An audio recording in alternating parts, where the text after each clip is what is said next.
सतलोक के अंदर ऐसी ही सृष्टि है, ऐसे ही मनुष्य, वह पशु पक्षी नहीं है, ये कीड़े मकोड़े नहीं है। वहां सदाबहार वृक्ष है और सदाबहार वहां के काजू किस्मत सेब संतरे और फल फूल फ्रूट सारे सदाबहार हैं। वहां जाने के बाद प्राणी ना वृद्ध होता, ना उसके अंदर उसकी मृत्यु होती।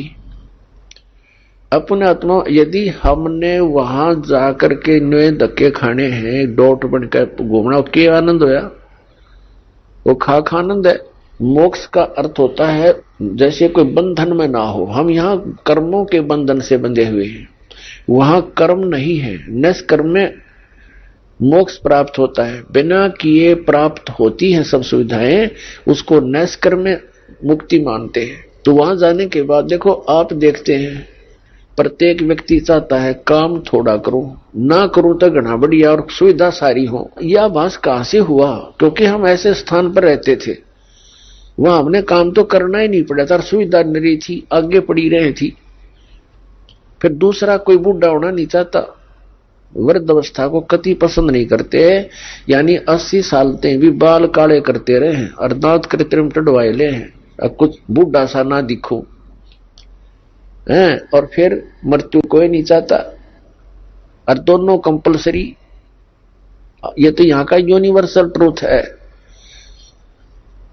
हार्ड एंड फास्ट रूल है तो इसका कि वृद्ध भी होगा और मृत्यु भी होगी, और हम दोनों पसंद नहीं करते, दोनों कंपलसरी होंगी यहां पर। इसी प्रकार कोई काम करना नहीं चाहता। हम उच्च शिक्षा किस लिए प्राप्त करते हैं कि हम कुर्सी पर बैठे दफ्तर के नीचे, नौकर हो, घंटी बजाए, पानी पिलाओ, चाय लाओ, काम कुछ नहीं करना पड़े, तनख्वाह मिला गणी ठाठ से रहे। तो ये हमारी प्रवृत्ति जो यहां हम एक नकल कर रहे हैं, एक लकीर पीट रहे हैं सतलोक के उस सुख को भूल कर, उसको छोड़कर, और वो वही प्राप्त हो सकती है बबूल के पेड़ पर। यदि कोई आम खोज रहा है बबूल के वन में और वहां कोई आम ढूंढ रहा है, उस जैसा मूर्ख नहीं। तो हम इस बबूल के वन में, इस काल के लोक में, और वो सुख खोज रहे हैं सतलोक वाले। यहाँ के स्वर्ग महास्वर्ग में भी वो सुख नहीं है। तो वो बातें परमात्मा ने हमें याद दिलाई हैं। तो प्रसंग चल रहा है कि सतलोक के अंदर आपको मनुष्य शरीर मिलेगा। वहां 3 पोर्शन है सतलोक के। जैसे अपने कैपिटल है, राजधानी है दिल्ली, और दिल्ली एक स्टेट भी है। तो दिल्ली का जो बाह्य दिल्ली है, ग्रामीण क्षेत्र है जो, वो तो समझो बाहर की दिल्ली। फिर बीच का बाजार आ गया, और फिर प्रधानमंत्री यानी अपना सेक्रेटरीट जो राजधानी स्थल है। ऐसे ही वहां का विभाजन है। तो बाह्य जो क्षेत्र है कति बाहर की साइड का सतलोक का, उसमें बाग बगीचे, फल, झरने, नदियां बह रही है। उसके नेक्स्ट जो सेकंड पोर्शन है, उसके अंदर पूरे आपके बहुत सुंदर सुंदर महल बने हुए जो खाली पड़े हैं, जहां से आप आए हो छोड़कर। एक एक परिवार का पूरा द्वीप है। जैसे आप किसी भी अधिकारी, कर्मचारी या पैसे वाले सेठ के मकान को देखोगे, वो क्या बनाता है? बड़ी कोठी हो, एक अच्छा आगे आंगन हो, लान जिसे बोलते हैं, और उसके अंदर फल फ्रूटों के पौधे पादे लगे हों, बगीची बनी हो, झरना लगा रखा हो, तालाब हो। इस तरह की हम सुविधा खोजते हैं। और हम पिकनिक मनाने जाते हैं, पहाड़ देखने आ जाते हैं, बड़े बड़े सुंदर स्थान, झरने देखने जाते हैं। ये हमारा स्वभाव वहां से बना हुआ है। और यहां तो हम जाते हैं, वहां जेब कटवा कर आ जाते हैं, 10,000 रुपए ले गए कुल्लू और मनाली मई जून जुलाई में,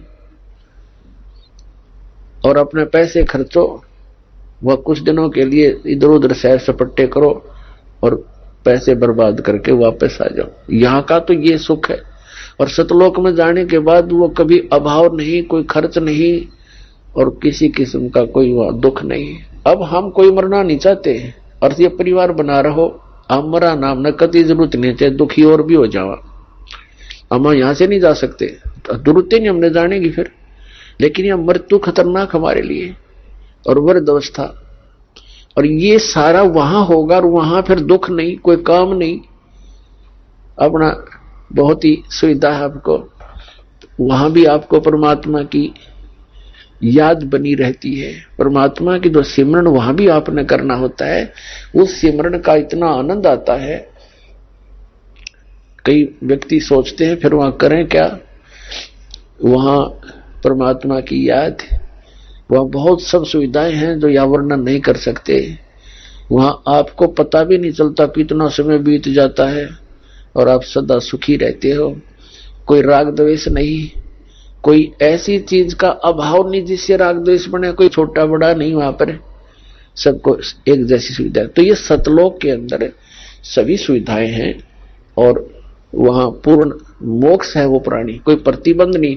क्योंकि जितने भी यहाँ कानून बनाए जाते हैं निकम्मे आदमियों के लिए बनते हैं। जो नागरिक अच्छे होते हैं वो तो वैसे अपना सद्भावना से रहते हैं, वो कोई अपराध करते नहीं, तो वहां सभी नागरिक सही हैं, उनका कोई द्वेष नहीं, राग नहीं। क्योंकि यहां से वही प्राणी जाएगा जिसका नेचर सुधर जाएगा और भक्ति धन हो जाएगा। तो यहां आपका व्यवहार और स्वभाव सुधारने के लिए प्रैक्टिकल कराया जाता है।